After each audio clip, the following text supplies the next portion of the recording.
എല്ലാവർക്കും ഭയങ്കര കൺഫ്യൂഷൻ ആയിട്ട് നിൽക്കുന്ന ഒരു കാര്യമാണ് എങ്ങനെയാണ് മിസ് സി മാർക്കും അതുപോലെ തന്നെ ഗ്രേസ് മാർക്കും ഒക്കെ നമുക്ക് കിട്ടുന്നത്. അതെങ്ങനെ ഫുൾ മാർക്ക് തന്നെ കിട്ടുമോ? അത് ഈക്വൽ ആയിട്ട് നമുക്ക് എല്ലാ സബ്ജക്റ്റിലും ഈക്വൽ ആയിട്ട് ഡിവൈഡ് ചെയ്ത് കിട്ടുമോ? അത് എത്രത്തോളം കിട്ടും? എങ്ങനെയുള്ള ഒത്തിരി ഡൗട്ടുകൾ നിങ്ങൾക്ക് എല്ലാവർക്കും ഉണ്ട് എന്നുള്ളത് മിസ്സിന് അറിയാം.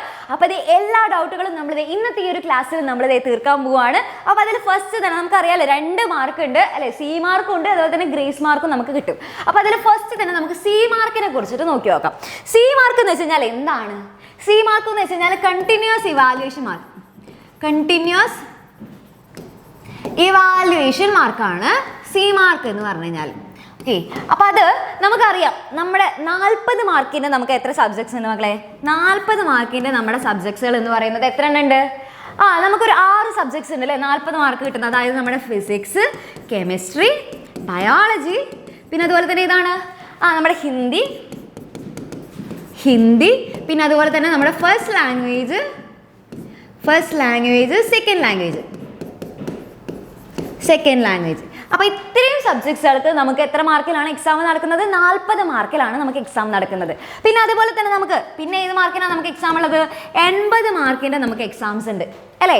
80 മാർക്കുള്ളത് നമുക്ക് ഏതൊക്കെ സബ്ജക്ട്സിലാണ്? നമുക്ക് മാത്സിലുണ്ട്, അതുപോലെ തന്നെ പിന്നെ ഏതിലാണ്? മാത്സിലുണ്ട്, അതുപോലെ തന്നെ നമ്മുടെ ഇംഗ്ലീഷിലുണ്ട്, അതുപോലെ തന്നെ നമ്മുടെ സോഷ്യൽ സയൻസിലുണ്ട്. ഓക്കെ, അപ്പോൾ ഇത്രയും സബ്ജക്ട്സിലൊക്കെ നമുക്ക് 80 മാർക്കിലാണ് ഉള്ളത്. അപ്പോൾ അങ്ങനെയാണെങ്കിൽ നമുക്ക് എല്ലാവർക്കും ഉള്ള ഒരു തെറ്റിദ്ധാരണ എന്താണെന്ന് വെച്ച് കഴിഞ്ഞാൽ ഈ 40 മാർക്കിൽ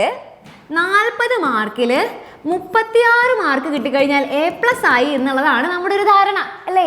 നിങ്ങൾ എല്ലാവരും എപ്പോഴും അങ്ങനെ തന്നെയല്ലേ വിചാരിച്ചിരിക്കുന്നത്? 40 മാർക്കിൽ 36 കിട്ടിക്കഴിഞ്ഞാൽ ഹയ്യമ്മ നമുക്ക് A+ ആയി എന്നുള്ളതാണ് നമ്മുടെ ഒരു വിചാരം. പക്ഷെ അങ്ങനെയല്ല കേട്ടോ, അതൊരു തെറ്റായ ധാരണയാണ്. അതേപോലെ തന്നെ 80 മാർക്കിൽ ഒരു 72 മാർക്ക് കിട്ടിക്കഴിഞ്ഞാലും A+ ആയി എന്നുള്ളതാണ് നമ്മുടെ ഒരു ധാരണ. പക്ഷെ ഈ 2 ധാരണകളും നമ്മൾ തെറ്റാണ് എന്നാണ് ദേ പറയാൻ പോകുന്നത്. ഓക്കെ, അപ്പോൾ നമുക്ക് എങ്ങനെയാണ് സംഭവം? ഈ ഒരു 40ഉം അതേപോലെ തന്നെ 80, 40ലും 80ലും എത്ര മാർക്ക് കിട്ടിയാലാണ്, അല്ലെങ്കിൽ അതിൻ്റെ ബേസിസിലല്ല നമ്മൾ A+ തീരുമാനിക്കുന്നത്. 40ൽ എത്രയാണ് അല്ലെങ്കിൽ 80ൽ എത്രയാണ് എന്നുള്ളത് നോക്കിയിട്ടല്ല നമ്മൾ A+ തീരുമാനിക്കുന്നത്. പിന്നെ എങ്ങനെയാണ്? അതാണ് ദേ മിസ് പറഞ്ഞു തരാൻ പോകുന്നത്. അപ്പോൾ ഇനി പറയാൻ പോകുന്ന കാര്യങ്ങൾ നിങ്ങൾ ശ്രദ്ധിച്ച് കേൾക്കാം കേട്ടോ. ഓക്കെ, അതായത് നമ്മുടെ 40 മാർക്കിൻ്റെ എക്സാം. ഓക്കെ, 40 മാർക്കിൻ്റെ എക്സാമിൽ നമുക്ക് സി മാർക്ക് എന്ന് പറയുന്നത് മാക്സിമം 10 മാർക്കാണ് ഉണ്ടാകുക. 10 നമ്മുടെ സി മാർക്ക് എന്ന് പറയുന്നത്. 40 മാർക്കിൻ്റെ എക്സാംസിൽ 10 മാർക്കാണ് നമുക്ക് സി മാർക്ക് ഉള്ളത്. അപ്പോൾ ടോട്ടൽ എത്രയായി? 40ഉം 10ഉം 50 അല്ലേ. ടോട്ടൽ അപ്പോൾ 50 മാർക്ക്. ഓക്കെ അല്ലേ. ഇനി അടുത്തത് നോക്കാം. അടുത്തത് ഏതാണ്? നമ്മുടെ 80 മാർക്കിൻ്റെ എക്സാം അല്ലേ. 80 മാർക്കിൻ്റെ എക്സാമിൽ മാക്സിമം സി മാർക്ക് എന്ന് പറയുന്നത് എത്രയാണ്? 20 മാർക്കാണ് മാക്സിമം സി മാർക്ക് എന്ന് പറയുന്നത്. അപ്പോൾ ടോട്ടൽ എത്രയായി? 80ഉം 20ഉം 100 മാർക്ക്. ഓക്കെ, അപ്പോൾ ഈ 50ലും 100ലും എത്ര കിട്ടി എന്നുള്ളതിനനുസരിച്ചിട്ടാണ് നമ്മുടെ ഗ്രേഡ് തീരുമാനിക്കുന്നത്. ഈ 50ൽ നമുക്ക് ഒരു 45ഓ അതിൽ കൂടുതലോ വാങ്ങിക്കഴിഞ്ഞാലാണ് നമുക്ക് എന്ത് കിട്ടുക? A+ കിട്ടുക. യെസ് അല്ലേ. നമ്മുടെ 50ൽ 45ഓ അതിൽ കൂടുതലോ കിട്ടിക്കഴിഞ്ഞാലാണ് നമുക്ക് A+ കിട്ടുക. അതേപോലെ തന്നെ 100ൽ 90ഓ അതിൽ കൂടുതലോ കിട്ടുമ്പോഴാണ് നമുക്ക് A+ ആകുന്നത്. മനസ്സിലായോ മക്കളെ? നമ്മുടെ 50ൽ 45ഓ അതിൽ കൂടുതലോ, മിനിമം 45ഓ അതിൽ കൂടുതലോ കിട്ടുമ്പോഴാണ് നമുക്ക് 50ൽ A+ ആകുന്നത്. അതേപോലെ തന്നെ 100ൽ 90ഓ അതിൽ കൂടുതലോ കിട്ടുമ്പോഴാണ് നമുക്ക് അതിൽ A+ ആകുന്നത്. ഓക്കെ, അപ്പോൾ അതായത് ഇനി ഇപ്പോൾ മനസ്സിലായിട്ടില്ലാത്തവർക്ക് മിസ് ഒരു എക്സാമ്പിൾ പറഞ്ഞുതരാം. അതായത് നിങ്ങൾക്കിപ്പോൾ 40 മാർക്കിൻ്റെ എക്സാമിൽ നിങ്ങൾക്കൊരു 35 മാർക്ക് കിട്ടിയെന്ന് വിചാരിക്കാം. 40 മാർക്കിൻ്റെ എക്സാമിൽ നിങ്ങൾക്ക് സബ്ജക്ട്സിൽ എഴുതിയിട്ടുള്ള എക്സാമിൽ നിങ്ങൾക്ക് 35 മാർക്ക് കിട്ടി. അപ്പോൾ നമ്മുടെ ടീച്ചേഴ്സ് നമുക്ക് എല്ലാവർക്കും അറിയാം, ടീച്ചേഴ്സിനാണെങ്കിൽ സി മാർക്ക് അധികം കുറയ്ക്കൊന്നുമില്ല. അവർ 10ൽ 10 മാർക്ക് തന്നെയായിരിക്കും ഭൂരിഭാഗം ടീച്ചേഴ്സ് ഇട്ട് തരാം. 10 മാർക്കാണ് മാക്സിമം. അതിൽ 10ൽ 10 തന്നെ നമ്മുടെ ഭൂരിഭാഗം ടീച്ചേഴ്സ് ഇട്ട് തരും. ഇനി അത്രയും ചില എക്സ്ട്രീം കണ്ടീഷൻസിൽ അല്ലെങ്കിൽ ചില ടീച്ചേഴ്സ് മാത്രമാണ് ആ 10 മാർക്കിൽ നിന്ന് കുറയ്ക്കാൻ പോകുള്ളൂ. ഭൂരിഭാഗം ടീച്ചേഴ്സും കുറയ്ക്കില്ല. അത് പിന്നെ ചില ടീച്ചേഴ്സിനെ ഡിപ്പെൻഡ് ചെയ്തിരിക്കും അല്ലേ, നിങ്ങളുടെ ചില ടീച്ചേഴ്സിനൊക്കെ ഡിപ്പെൻഡ് ചെയ്തിരിക്കും ആ ഒരു മാർക്കിൻ്റെ എന്തെങ്കിലും വേരിയേഷൻസ് ഉണ്ടെങ്കിൽ തന്നെ. അപ്പം നമുക്ക് എന്ത് ചെയ്യാം, നമുക്ക് എല്ലാവർക്കും നല്ല മുട്ടിപ്പായിട്ട് പ്രാർത്ഥിക്കാം. എല്ലാ ടീച്ചേഴ്സിനും നല്ല അടിപൊളിയായിട്ട് ഫുള്ളിൽ അതെ 10 മാർക്കിന് ഇട്ട് തരാൻ തോന്നണേ എന്ന് നമുക്ക് എല്ലാവർക്കും പ്രാർത്ഥിക്കാം. ഓക്കെ, അപ്പോൾ അതെ ഭൂരിഭാഗം ടീച്ചേഴ്സ് ഇട്ട് തരും കേട്ടോ, നിങ്ങൾ വിഷമിക്കൊന്നും വേണ്ട, എല്ലാവരും ഇട്ട് തരും. 10ൽ 10 മാർക്കാണ് നമുക്കിപ്പോൾ സി മാർക്ക് കിട്ടിയെന്ന് വിചാരിക്കാം.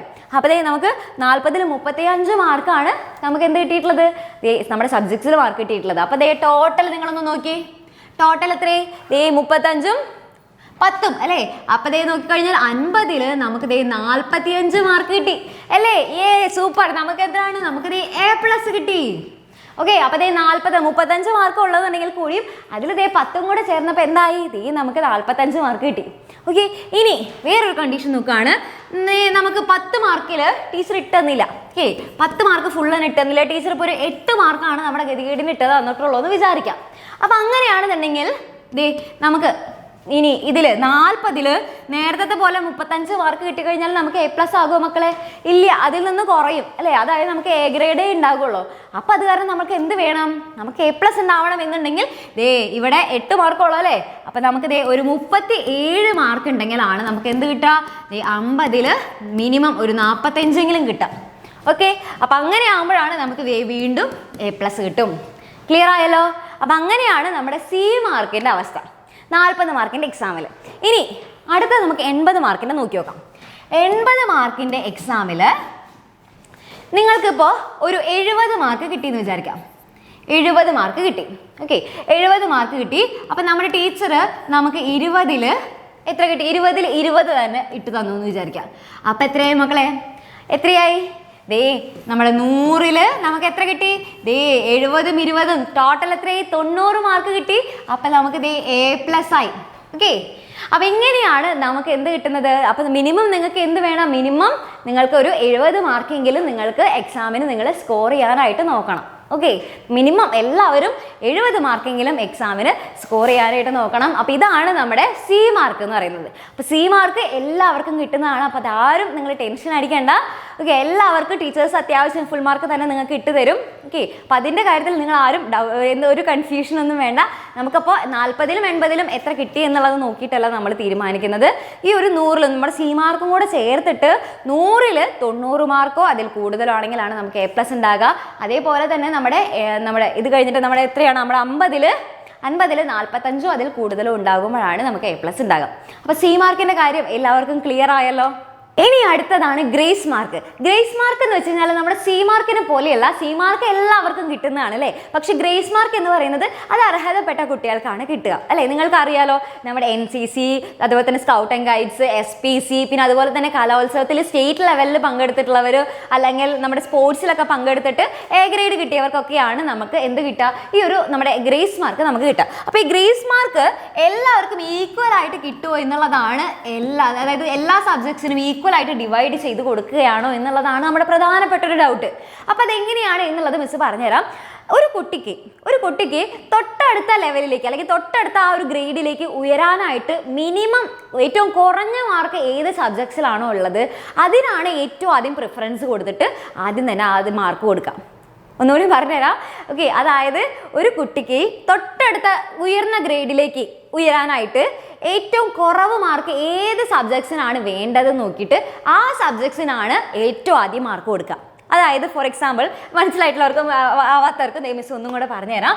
അതായത് ഒരു കുട്ടിക്ക് കെമിസ്ട്രിയിൽ 40ൽ 35 മാർക്കാണുള്ളത്. ഫിസിക്സിൽ ആ കുട്ടിക്ക് 40ൽ ഒരു 33 മാർക്കാണുള്ളത്. അതുപോലെ തന്നെ മലയാളത്തിൽ ആ കുട്ടിക്ക് 40ൽ 29 മാർക്കാണുള്ളതെന്ന് വിചാരിക്കാം. ഓക്കെ, ഇനി ഇവിടെ നോക്കിക്കഴിഞ്ഞാൽ നമുക്കറിയാം ആ 40ൽ ഒരു മാർക്ക് മാത്രം മതി. ഒരു മാർക്ക് കിട്ടിക്കഴിഞ്ഞാൽ ആ കുട്ടിക്ക് A+ ആവാം അല്ലേ. ഒരു മാർക്കും കൂടെ കിട്ടിക്കഴിഞ്ഞാൽ A+ ആകാം. അപ്പോൾ ഇവരെന്ത് ചെയ്യുന്നത് വെച്ച് കഴിഞ്ഞാൽ നമുക്കറിയാം നമ്മുടെ 24 മാർക്കാണ് നമ്മുടെ ഗ്രേസ് മാർക്ക്. ആ ഗ്രേസ് മാർക്കിൽ ഏറ്റവും കുറഞ്ഞ മാർക്ക് A+ ആവാനായിട്ട് ഏറ്റവും കുറവ് മാർക്ക് ഇവിടെയാണെങ്കിലോ ഇവിടെ ഒരു 3 മാർക്കും കൂടി ഉണ്ടെങ്കിലാണ് A+ ആകുക. അതേപോലെ തന്നെ ഇവിടെയാണെന്നുണ്ടെങ്കിൽ ഇതിപ്പോൾ 29 അല്ലേ അല്ലേ? ഇതിപ്പോൾ B+ ആണ് കിടക്കുന്നത്. ഇപ്പം നമ്മൾ അത് മൈൻഡ് ചെയ്യേണ്ട. ഇപ്പോൾ തൽക്കാലത്തിന് അത് അവിടെ നിൽക്കട്ടെ. ഇപ്പോൾ ഇവിടെ നോക്കി, ഇവിടെ ഏറ്റവും കുറവ് മാർക്ക് ചെയ്താൽ വേണ്ടത്, അതായത് ഒരു കുട്ടിക്ക് തൊട്ടടുത്ത ഉയർന്ന ലെവലിലേക്ക്, അതായത് ഇപ്പോൾ A+ ആ കുട്ടിക്ക് കിട്ടണമെന്നുണ്ടെങ്കിൽ ഏറ്റവും കുറവ് മാർക്ക് വേണ്ടത് ഈ ഒരു സബ്ജക്ട്സിലാണ്. അപ്പോൾ വേഗം അവരെന്ത് ചെയ്യും? ഈ ഒരു ഗ്രേസ് മാർക്കിൽ ഏറ്റവും കുറവ് മാർക്ക് ഏതാണ് വേണ്ടത്, തൊട്ടടുത്ത ലെവലിലേക്ക് A+ കിട്ടാനായിട്ട് വേണ്ടത്, അത് വേഗം തന്നെ അവർ കൊടുക്കും. ഓക്കെ, അപ്പോൾ അതായത് എന്ത് ചെയ്യും? ഇതിൽ നിന്ന് ഏറ്റവും ആദ്യം ഇവർക്ക് കൊടുക്കും, ആ ഒരു മാർക്ക് കൊടുക്കും. അത് കഴിഞ്ഞ് കഴിഞ്ഞാൽ ഇവിടെ എത്ര വേണം? ഇവിടെ ഒരു 30 ഇപ്പം ഇവിടെ എത്ര 36 ആയില്ലേ? A+ ആയല്ലോ. ഇനി ഇവിടെ നോക്കി, ഇവിടെയും ഇതേപോലെ തന്നെ വേഗം അടുത്തത് ഇവർക്ക് ഒരു 3 മാർക്ക് അത് കഴിഞ്ഞിട്ട് കൊടുക്കും. ആദ്യം അവിടെ കൊടുക്കും, അത് കഴിഞ്ഞിട്ട് രണ്ടാമത് ഇവിടെ കൊടുക്കും അല്ലേ? അപ്പോൾ വീണ്ടും അവിടെ 36 ആയി, A+ ആയി. ഓക്കെ, ഇനി അടുത്തത് ഇവിടെ നോക്കിക്കഴിഞ്ഞാൽ ഇവിടെ നല്ല മാർക്ക് കുറവാണ് അല്ലേ? 29 ഉള്ളൂ. ഒരു 31 വേണം A ഗ്രേഡ് ആവാനായിട്ട്. ഇപ്പോൾ ഇത് B+ ആയിട്ടല്ലേ എടുക്കുന്നത്. അപ്പോൾ ആദ്യം എന്ത് ചെയ്യുന്നത് വെച്ച് കഴിഞ്ഞാൽ ഇതിൽ നിന്ന് ആദ്യം ഒരു എന്ത് ചെയ്യുന്നത് വെച്ചാൽ ഈ ബാക്കിയുള്ളതിൽ ബാക്കിയുള്ളത് എന്ത് ചെയ്യും? ബാക്കിയുള്ളതിൽ നിന്ന് ഒരു പ്ലസ് ഒരു 3 മാർക്കും കൂടെ ചേർത്തിട്ട് എന്താവും? 31 ആക്കി മാറ്റും. ഓക്കെ, 31 ആക്കി മാറ്റും. ഇനി അത് കഴിഞ്ഞിട്ട് എന്ത് ചെയ്യും? 31 ആക്കി മാറ്റി കഴിഞ്ഞ് കഴിഞ്ഞാൽ ഇപ്പോൾ അവർക്ക് A ഗ്രേഡ് ആണ് അല്ലേ? A ഗ്രേഡ് ആണ് കിട്ടുന്നത്. ഓക്കെ, ഇനി അതിൻ്റെ കൂടെ ബാക്കി ഉണ്ടല്ലേ മാർക്ക്, ആ ബാക്കിയുള്ള മാർക്ക് എന്ത് ചെയ്യും? ബാക്കിയുള്ള മാർക്ക് വീണ്ടും ആഡ് ചെയ്യും. ഓക്കെ, ബാക്കി ഇപ്പോൾ ഒരു 5 മാർക്കും കൂടെ ചേർത്ത് കഴിഞ്ഞാൽ എത്രയായി? 36 ആയി അല്ലേ? അപ്പം അങ്ങനെ വീണ്ടും A+ ആയി. അങ്ങനെ ആ കുട്ടിക്ക് A+ ആവാനായിട്ട് ഇനി ഇതേപോലെ ബാക്കി ഏതെങ്കിലും മാർക്ക് ഉണ്ടെങ്കിൽ ഇത് കഴിഞ്ഞിട്ടുള്ള ഇനിയും മാർക്ക് വേണ്ട സബ്ജക്ട്സിന് അങ്ങ് കൊടുക്കും. അതായത് ഒരു കുട്ടിക്ക് ഇപ്പോൾ 10 സബ്ജക്ട്സിൽ 9 എണ്ണത്തിൽ A+ ഉണ്ട്, ഒരെണ്ണത്തിൽ ഇപ്പോൾ മാത്സിൽ ഇപ്പോൾ ആ കുട്ടിക്ക് 56 മാർക്കേ ഉള്ളൂ എന്ന് വിചാരിക്കാം. അപ്പോൾ അവരെന്ത് ചെയ്യും? വേഗം ആ മാർക്ക്, ആ 24 മാർക്കും വേഗം ആ ഒരു കുട്ടിക്ക് ആ ഒരു കുറഞ്ഞ സബ്ജക്ട്സിലേക്ക് വേഗം കൊടുക്കും. അപ്പോൾ ഏത് സബ്ജക്ട്സിലാണോ കുറവ് മാർക്കുള്ളത്, അതായത് തൊട്ടടുത്ത ലെവലിലേക്ക് ഉയരാനായിട്ട്, തൊട്ടടുത്ത ആ ഒരു A+ കിട്ടാനായിട്ട് ആ കുട്ടിക്ക് ഏതിലാണ് ഏറ്റവും കുറവ് മാർക്ക് കൊടുത്തു കഴിഞ്ഞാൽ ഏറ്റവും സാധ്യത A+ കിട്ടാനായിട്ട് നമ്മളെങ്ങനെ A+ലേക്ക് എത്തിക്കണം. ഓക്കെ, അപ്പോൾ അതിന് വേണ്ടിയിട്ട് ഏറ്റവും കുറവ് മാർക്ക് ഏതിലാണ് കിട്ടുന്നത്, അതിനാണ് നമ്മൾ ഏറ്റവും പ്രിഫറൻസ് കൊടുത്തിട്ട് കൊടുക്കാം. ക്ലിയർ ആയല്ലോ? അപ്പോൾ അങ്ങനെയാണ് നമ്മുടെ മാർക്കിൻ്റെ ഡിസ്ട്രിബ്യൂഷൻ. അല്ലാതെ ഈ 24 കറക്റ്റായിട്ട് വെട്ടി നുറുക്കി കഷ്ണം ആക്കിയിട്ട് എല്ലാവർക്കും എല്ലാ സബ്ജക്ട്സിനും ഈക്വൽ ആയിട്ട് അങ്ങോട്ട് കൊടുക്കുന്ന പരിപാടിയല്ല. ഇവിടെ ഏതിനാണോ A+ കിട്ടാനായിട്ട് നമുക്ക് സാധ്യതയുള്ളത് അതിനാണ് ഏറ്റവും പ്രിഫറൻസ് കൊടുത്തിട്ട്, അല്ലെങ്കിൽ ഏറ്റവും നമുക്ക് അടുത്ത ഒരു ഉയർന്ന ലെവലിലേക്ക് നമുക്ക് കടക്കാനായിട്ട് നമുക്ക് ഏറ്റവും സാധ്യത ഏതിനാണ്, ഏറ്റവും കുറവ് മാർക്ക് ഏതിനാണ് വേണ്ടത്, അതിലേക്കാണ് ഏറ്റവും ആദ്യം കൊടുക്കുക. ക്ലിയർ ആയല്ലോ? അപ്പോൾ ഇത്രയാണ് നമ്മുടെ ഗ്രേസ് മാർക്കിനെ കുറിച്ചിട്ടും C മാർക്കിനെ കുറിച്ചിട്ടുള്ള കാര്യങ്ങൾ. അപ്പോൾ എല്ലാവർക്കും നല്ല അടിപൊളിയായിട്ട് ഇത്തവണത്തെ നമ്മുടെ SSLCയിൽ ഫുള്ളായിട്ട് എല്ലാവർക്കും ഫുൾ A+ ആയിട്ട് വാങ്ങാൻ കഴിയട്ടെ. ഓക്കെ, അപ്പോൾ ഇത് എല്ലാവർക്കും മിസ്സിൻ്റെ ഓൾ ദ ബെസ്റ്റ്.